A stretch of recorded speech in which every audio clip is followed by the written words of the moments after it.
بسم الله الرحمن الرحيم بسم الله الرحمن الرحيم إذا جاء نصر الله والفتح إذا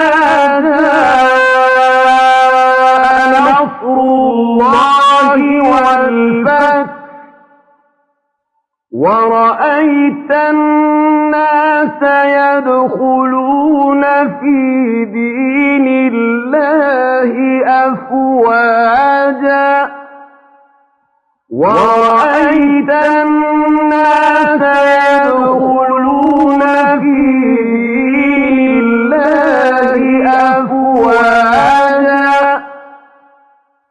فسبح بحمد ربك واستغفره